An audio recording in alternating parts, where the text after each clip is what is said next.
Boa noite, bem-vindas, bem-vindos. Chegamos aqui para o nosso ITK Comenta. ITK Comenta é o nosso quadro semanal, onde nós batemos um papo, respondemos algumas perguntas, refletimos sobre alguns temas. Não tem um tema específico. A gente responde as perguntas que vocês enviam nas caixinhas de perguntas, ou às vezes por aqui também nos comentários, quando é possível para nós. Então, vá chegando, vai ocupando seu espaço para o nosso ITK Comenta. Vamos ver aqui, cadê o nosso povo?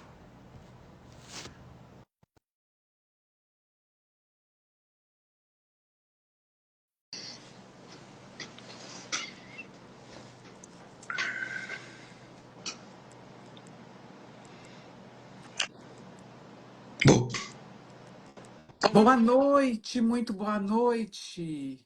Boa noite. Bem-vindos, bem-vindas. Oi, meu querido. Oi, querida, como vai? Como vai? Tá em casa? Tô em casa, em Avaré.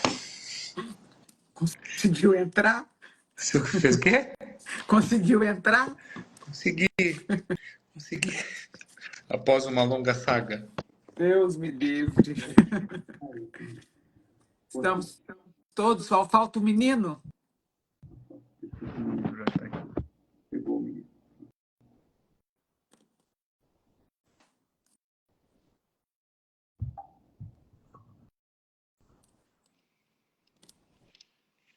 Olá, boa noite. Olá, boa noite. Bem-vindos, bem-vindas. Let's go. Vamos lá.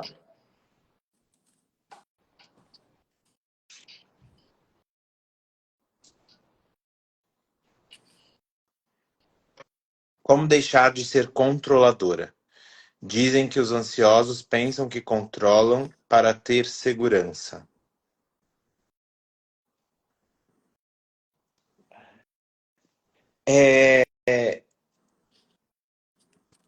Eu concordo em partes, né, que uma das questões de achar que controla é justamente buscar uma sensação de segurança, porque quando as coisas estão no meu controle, estão do meu agrado, talvez eu me sinta mais seguro em achar que sei o que vai acontecer, de como vai acontecer, da forma, etc.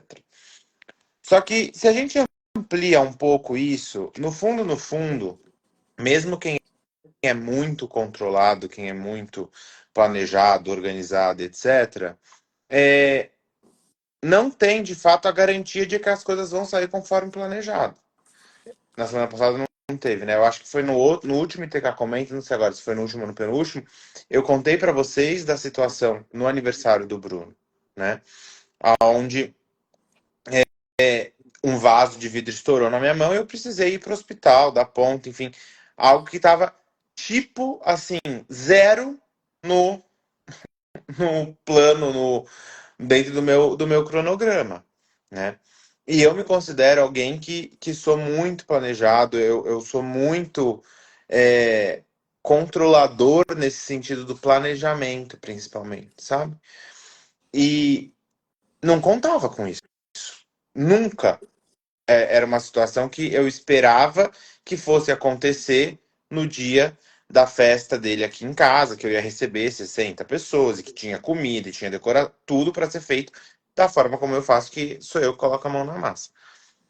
Então, assim, mesmo para nós que achamos que planejamos tudo para sair conforme o planejado e no seu plano pode estar tudo perfeitamente encaixado. Mas a gente está sujeito a uma série de coisas que não estão no nosso controle, né? Um outro exemplo que eu acho fantástico em relação a isso, a gente no curso de expansão de consciência, como foi semana passada, por exemplo, fica muito sujeito a essa questão, é o tempo. Vou fazer atividades na área de forma, enfim, na área externa, né, fora do salão. Não está no seu controle se vai fazer ou não. Você pode planejar, desenhar toda a estrutura do curso para isso, fazer o dia em torno do horário X que quer estar lá com o sol de tal forma. Se chega na hora e chove, tem o que fazer. Não tem escolha. Então, quando você coloca como deixar de ser controladora, né? Dizem que os ansiosos pensam que controlam por ter segurança.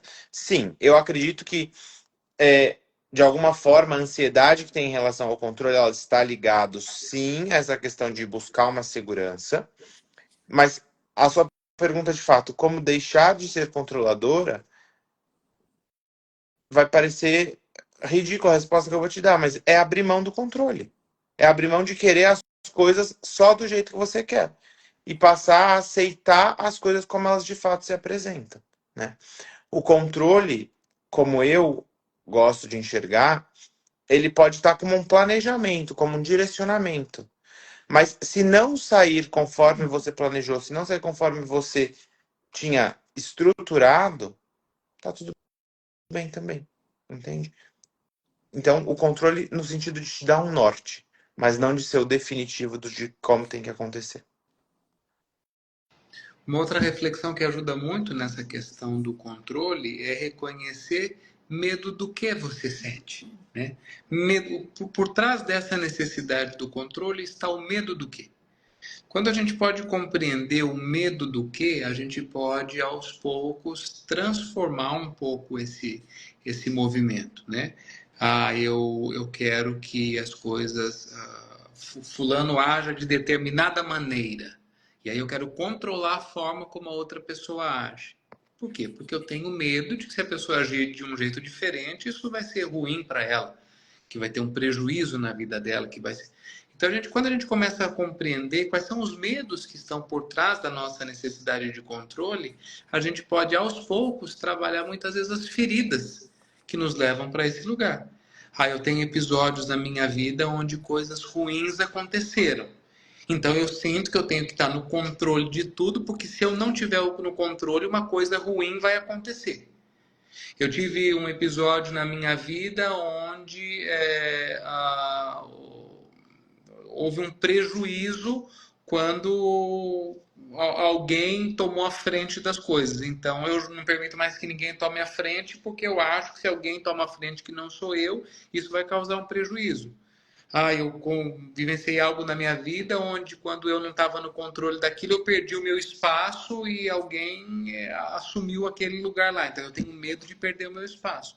Então, medo do quê? Medo de que algo ruim aconteça, medo de deixar de ser importante, medo de perder o amor de alguém. Qual é o medo que está por trás dessa necessidade de controle? Se você conseguir identificar o medo, isso pode te ajudar a trabalhar a ferida.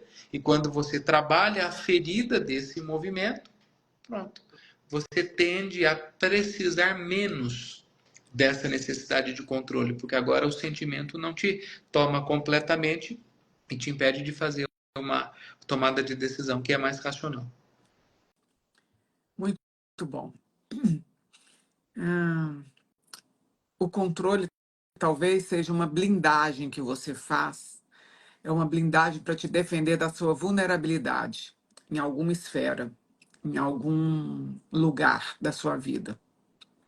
Essa vulnerabilidade pode, e eu diria que 80% das vezes, ela está ligada a algo que aconteceu no seu passado. Talvez lá na sua infância, talvez na sua adolescência, pode ser na sua vida adulta, mas lá no seu passado. A gente observa muito isso no Leader Training, vocês nos vêm falando muito aqui do Leader Training, porque é o que mais acontece. A gente vê feridas emocionais do passado, que você desenvolve comportamentos para te aliviar daquela dor ou para te proteger daquela dor, como se esses protocolos, esses procedimentos que você cria emocionalmente, pudessem te tirar de fato daquilo.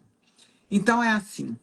O controle, por exemplo, pode ser uma dele. É uma blindagem que eu vou fazer para mim mesmo para me tirar essa sensação de vulnerabilidade que eu poderia passar por essa dor novamente. A dor da perda, a dor da ilusão, a dor do que quer que seja. Mas eu vou dizer uma coisa para você, agora bem mineirinha, bem simples. Você não tem como fazer isso. Não tem como. Você pode, e isso existe, é normal a gente estabelecer protocolos, estabelecer procedimentos, estabelecer regras, e ainda bem que a gente faz isso, né? Porque isso dá uma direção, dá um direcionamento, dá o que quer que seja para a nossa vida, a gente saber, a gente ter protocolos, ter disciplinas, isso nos gera uma sensação grande de segurança e realmente nos traz alguma segurança. Mas de verdade ter o controle absoluto de que porque eu tenho todos esses protocolos, eu cumpri todos esses protocolos, está tudo isso ok, significa que eu estou totalmente blindado? Isso não existe. Isso é uma mentira. Eu vou te dizer, suponhamos que você escolhe entrar dentro de um veleiro e fazer uma viagem do Brasil para a África de veleiro.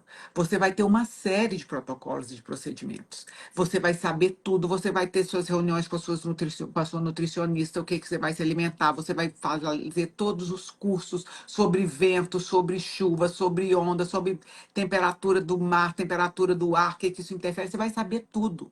Você vai fazer tudo. Você está no controle? Não, não está, não adianta. Se o mar quiser ficar revolto de uma hora para outra, que você está com uma vela X, que é de mar calmo, e de repente o mar fica revolto, ele vai ficar. Ele não vai pensar assim, não, a Carla está distraída, ela está com a vela de ventos brandos e mar calmo, eu não posso ficar revolto agora. Não, não vai ser assim. Se você está contando com o sol porque molhou tudo dentro do seu barco e agora você precisa do sol para secar, para enxugar as coisas, para você poder ter o que comer, então o sol vai sair? Não, pode ser que ele não saia. Não está na hora de sair, está na hora de continuar uma chuva torrencial. É assim que vai ser. Não vai ficar menos frio ou menos calor porque você está mais agasalhado ou menos agasalhada. Nós não temos controle. Então, qual que é a dica que eu dou, assim, bem simplista? Observa a natureza. Percebe como a natureza se adapta àquilo que é. A natureza se adapta às nossas agressões, a natureza se adapta ao nosso desrespeito com ela, a natureza se adapta a tudo. Ela está sempre se reinventando e sempre se adaptando. Ela não espera que a gente faça de acordo com o que ela precisa. Ela se adapta às nossas agressões, ela se adapta ao que a gente é. Então, não fique com a ilusão de que eu tenho o controle, eu vou ter controle. Não, adapte-se à vida. Tome todos os seus protocolos, todos os seus procedimentos para o que você precisa para construir o que quer que seja, para você seguir na vida com o que quer que seja. Mas não se prenda nisso, senão você vai estar eternamente assustado, eternamente em estado de alerta. Nunca você vai poder relaxar. Porque você vai ter que ficar o tempo inteiro cuidando dessa barreira, dessa blindagem que você faz para poder te proteger da sua vulnerabilidade. E nós somos vulneráveis. Basta você olhar para o lugar onde a gente está, para a natureza onde a gente vive, nós estamos vulneráveis. E está tudo certo. Tome aquilo que é, se está uma chuva torrencial, cuide de se proteger dessa chuva, ou aproveite o que essa chuva pode trazer para você. Se o sol está rachando, cuide de se proteger. O que eu posso aproveitar desse sol rachando, dessa temperatura que nós estamos, inclusive, vivendo aqui no Sudeste essas 2 últimas semanas? Não queira abrir mão de tudo. Então, o que eu faço? Não queira ter o controle de tudo. Então, o que eu faria? Primeiro, eu olharia qual é essa vulnerabilidade que está te colocando nesse lugar que você tem que ter tanto controle, um controle absoluto para poder você sobreviver. Primeira coisa que eu olharia era isso. E eu te instigaria, eu te convidaria a olhar para o passado. Porque provavelmente alguma coisa lá do seu passado é o que a gente vê no Leader Training o tempo inteiro. Por isso que eu falo isso desse lugar de bastante tranquilidade para falar. Algo aconteceu lá no seu passado que você cria essa situação que você tem que ter o controle para te defender dessa vulnerabilidade que você acha que você está. E você está, você não acha, você está. Então, primeiro, olhe para isso. O que fez você se sentir assim? Tão roubado, tão abandonado, tão inseguro, o que quer que seja. E depois, olhe para a natureza. Aprenda com a natureza como ela se adapta àquilo que acontece. e ela está sempre se adaptando e sempre conseguindo seguir em frente, levar, seguir em frente e levar. Não queira ter o controle de tudo, porque isso você vai gerar um peso na sua vida tão grande, você vai perder a alegria de viver, você vai perder sua genuinidade, você vai perder sua inocência. Viva a vida. Viva com o que ela te traz. Adapte-se a isso. Ok?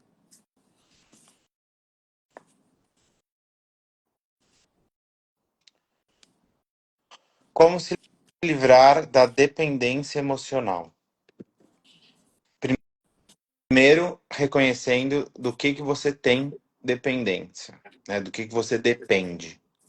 E quando a gente fala de dependência emocional, eu acho importante você não querer se livrar só da dependência, mas você tomar consciência também do ganho secundário que você tem com essa dependência. Porque a dependência por si só, talvez você até já reconheça como algo que seja prejudicial a você, né? Depender de alguém, emocionalmente falando, para fazer alguma coisa, para ir em algum lugar, para tomar uma decisão, enfim, não sei em qual é a sua dependência. Mas você não depende de alguém só pelo negativo. Muito pelo contrário. Você depende de alguém porque você tem um ganho com isso muito grande. Então você precisa tomar consciência de que você não está abrindo mão só do que te traz de negativo essa dependência emocional, mas você está abrindo mão do que também tem de benefício nesse comportamento, por mais prejudicial que ele seja. Então, reconhecer, você depende do que ou de quem, e depois de ter consciência de quem ou do que eu dependo, quais são os ganhos que você tem com esse comportamento também, e não só se livrar da dependência. A dica que eu te daria, né, como se livrar dessa dependência emocional, seria a de fortalecer a sua autoestima e a sua autonomia. Quando a gente fortalece a nossa autoestima e a nossa autonomia, geralmente a dependência emocional não se sustenta mais. Porque eu tenho consciência do meu valor, eu tenho consciência da minha importância, então eu digo, primeiro eu. Primeiro eu atendo essas necessidades e faço esses movimentos. Mas junto com essa autoestima, né, num bom lugar, com reconhecimento do próprio valor, com reconhecimento da própria capacidade, também é importante que a gente desenvolva autonomia. Porque muitas vezes a gente percebe que a dependência emocional vem atrelada também com a dependência financeira, por exemplo. Então, muitas vezes a gente tem este movimento da autoestima desenvolvido, mas financeiramente eu dependo do outro. E aí eu muitas vezes não faço o meu processo acontecer. Então, se eu pudesse te dar uma sugestão, é que você olhasse para essas duas questões dentro de você. Como está a sua autoestima e como está a sua autonomia, né, no sentido de poder seguir com os seus recursos, com seus movimentos. Né? E aí, como é que você vai fazer isso? Para cada um é um caminho, né? Mas geralmente ele envolve autoconhecimento, olhar para você e reconhecer, né? Onde é que isso se perdeu, onde é que eu perdi a consciência do meu valor, da minha importância, das coisas que são importantes para mim e a minha autonomia em última instância. Muito bom. Eu diria algo nessa linha. Olhe para você. Onde está o seu buraco? Onde está a sua vulnerabilidade de novo? Onde está algo que você acha que você não dá conta de seguir sozinho ou sozinha? Olhe para você e veja, a gente se tornar independente emocionalmente, porque por incrível que pareça, às vezes as pessoas têm medo. Não, mas se eu ficar independente emocionalmente, então eu vou romper com essa ou aquela relação, eu vou romper este vínculo. Não, é diferente, porque se você se tornar independente emocionalmente, você agora tem uma escolha. Você escolhe continuar numa relação ou não. Você escolhe continuar caminhando ao lado desta pessoa ou não. Mas é uma escolha sua. E às vezes, quando entra junto a questão financeira, como o Bruno colocou, às vezes você tem medo de não ter a mesma vida. E realmente pode ser que você não tenha. Mas será que a vida que você pode ter, um pouquinho diferente, não seria uma vida satisfatória para você? Às vezes sim. Então a dica aqui é Acredite em você. Reconheça a sua força, reconheça do que você é capaz. Você pode. Vou contar uma coisa engraçada para vocês. Essa semana, os 3 homens da minha vida, esse aqui, esses 2 aqui, mais o meu marido, estiveram fora e eu não fui. Eles tiveram expansão de consciência, né, na semana lá fora. E, e eu fiquei em casa. E no domingo, quando eles chegam, sempre que a gente chega na hora do almoço. Então eu e Júlia escolhemos que a gente iria fazer um churrasco para eles. Que a gente ia, vamos fazer um churrasco para eles, vamos, vamos. E ela ainda falou, mãe, a gente consegue? Eu falei, claro que a gente consegue, nós não estamos nem quadrada para não saber acender uma churrasqueira. Claro que a gente consegue. Enfim, foi algo novo para nós, porque sempre que faz churrasco aqui nessa casa, o churrasqueiro oficial é o Bruno ou o Tadashi, mas era algo novo, mas eu falei, a gente dá conta. E então, da estrada, eles ligaram falando que a gente vai chegar para o almoço, sei o que, não sei o que, vamos pedir não sei o que. Eu falei, não, nós vamos fazer um churrasco. Aí o Tadashi levou um susto assim, mas quem vai acender a churrasqueira? Eu falei, eu. Ele falou, você? Eu falei, é. Ele falou, e por acaso você sabe acender churrasqueira? Eu falei, não sei, mas não sou quadrada. Eu vou dar um jeito e vou aprender a acender churrasqueira. Mas eu senti a dúvida no ar, entendeu? Eu senti uma dúvida forte da parte dos 3 aí. E ele virou pra mim e falou assim: então você não precisa de mim para acender a churrasqueira? Eu falei: não só para isso, eu não preciso de você nem para acender a churrasqueira, nem para nada. Eu escolho estar ao seu lado, mas eu não preciso de você, muito menos para acender uma churrasqueira. Ainda assim, vocês acreditam que eles duvidaram? Mas tiveram uma grata surpresa, porque quando chegaram, não só a churrasqueira estava acesa, como tinha aperitivos à disposição. Foi ou não foi? Estou mentindo? E não estavam queimados. E não estavam queimados. Já tinham linguicinha, já tinha pãozinho de alho, já tinham várias coisas pronta para eles. Então você pensa assim, eu sabia acender churrasqueira? Não, mas não sou nem retardada, né? Qualquer coisa ali, eu imaginei como seria e fiz. E se desse errado, eu ia buscar no Google, ou onde quer que fosse, que me ensinasse a acender uma churrasqueira. Então, às vezes, Mas a quando a gente... churrasqueira era a gás. Mentira!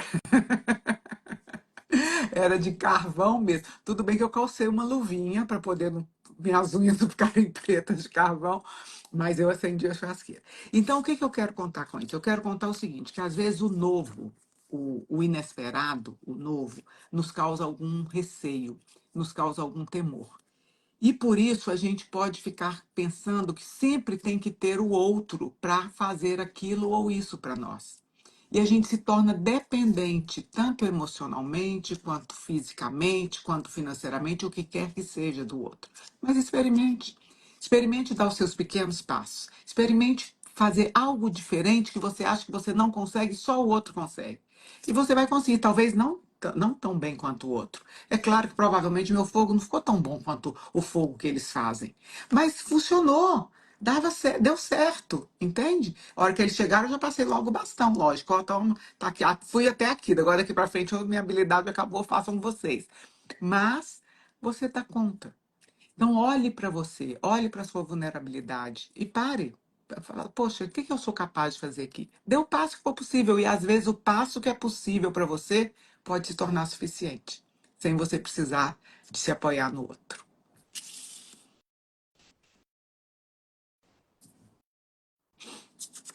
Tudo tem sua hora para acontecer, ou quem sabe faz a hora e não espera acontecer.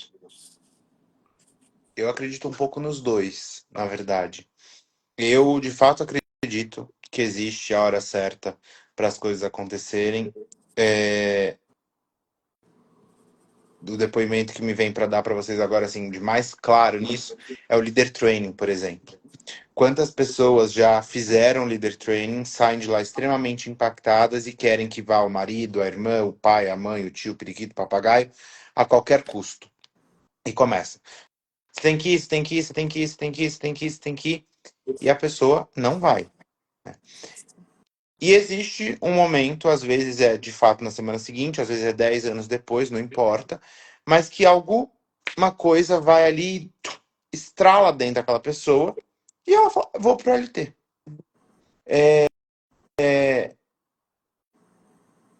Isso eu enxergo como sendo assim, é a hora certa de cada um. né? Então existe a hora certa para cada coisa acontecer. Eu acredito muito nisso. E aí, se você quiser chamar de destino, enfim, não importa. Agora, da mesma forma, eu não acho que uma postura adequada é você sentar e esperar as coisas acontecerem. Entende? Então eu acho que a coisa acontece dentro de um lugar também onde você se dispõe e faz a sua parte bem feita, né? Faz a sua lição de casa bem feita. Não é, eu quero me aposentar, eu quero ficar rico. O que você está fazendo? Jogando na Mega Sena, esperando o dia que eu for contemplado. Né? Não é isso. Então, eu sinto que, sim, as coisas acontecem no tempo certo e da forma como tem que acontecer, mas você precisa fazer a coisa acontecer. E não é fazer na força do braço, no sentido de você que vai fazer. Porque a gente já. O próprio exemplo da primeira pergunta foi muito isso, né? Da questão do controle. Mas você fazer o seu dever de casa de uma forma que você possa estar preparado para quando a oportunidade chegar, para a coisa acontecer. Quem sabe faz a hora e não espera acontecer. E tudo acontece na hora que tem que acontecer. Ou uma coisa não exclui a outra. Esses são movimentos que são conjuntos. Dentro daquilo que está no nosso alcance, a gente faz a coisa acontecer. A gente faz o nosso melhor, a gente entrega o nosso máximo, aquilo que a gente precisa fazer. Mas isso não é o garantidor de que as coisas vão acontecer neste ritmo e nesse tempo. Tem a ver com a primeira pergunta, que é a questão do controle. Então eu ajo como se tudo dependesse de mim. Eu faço o meu melhor e faço a coisa acontecer. Mas com a consciência de que a maioria das coisas, a maioria dos movimentos não estão dentro do nosso controle. Tem outras coisas atuando. Então é um duplo movimento, né? Por isso que sempre que eu faço as minhas sequências de meditação, eu gosto de trazer a reflexão ao longo dos dias, que nos traz ferramentas para que a gente possa fazer o nosso melhor ao longo do tempo, mas eu sempre encerro com a nossa repetição que o melhor aconteça. Então, quando a gente faz isso, a gente diz: eu estou fazendo aqui o meu melhor, eu não estou esperando, eu estou fazendo acontecer. Mas eu sei que as coisas acontecem no tempo que elas têm que acontecer, no movimento que elas têm que acontecer. Então, eu confio que o melhor acontece. Então, eu não acho que são excludentes, que a gente tem que escolher uma coisa ou outra. Eu acho que elas acontecem ao mesmo tempo.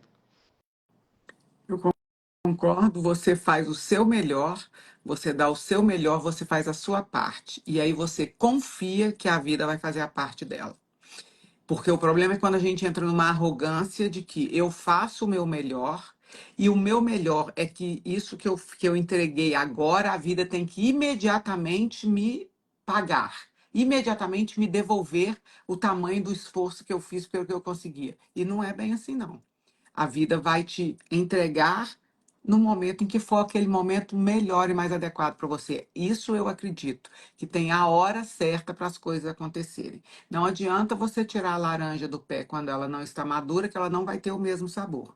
Então, nós não sabemos muitas vezes por que não está acontecendo naquele momento. Mas eu confio na vida a ponto de que, na hora certa, a laranja vai estar pronta. Então, às vezes, eu faço o meu melhor e me frustro porque a vida não me deu o resultado que eu estava esperando, mesmo eu fazendo o meu melhor.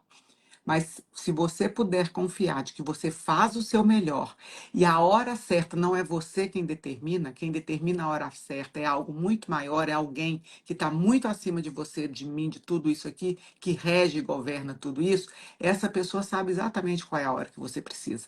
E nessa hora, então, a vida te devolve, te recompensa por aquele esforço. Então, as duas coisas são casadas. Você faz o seu melhor e a vida faz o melhor dela, sem você controlar qual é a hora que a vida tem que fazer. A vida sabe o horário dela. Ok? Nas próximas 2 semanas nós estaremos de férias, viajando, Que delícia! então não teremos ITK Comenta nas próximas 2 semanas, mas retomamos no dia 18 de março. Até daqui a Tchau, pouco. pessoal. Até breve. Tchau. Tchau.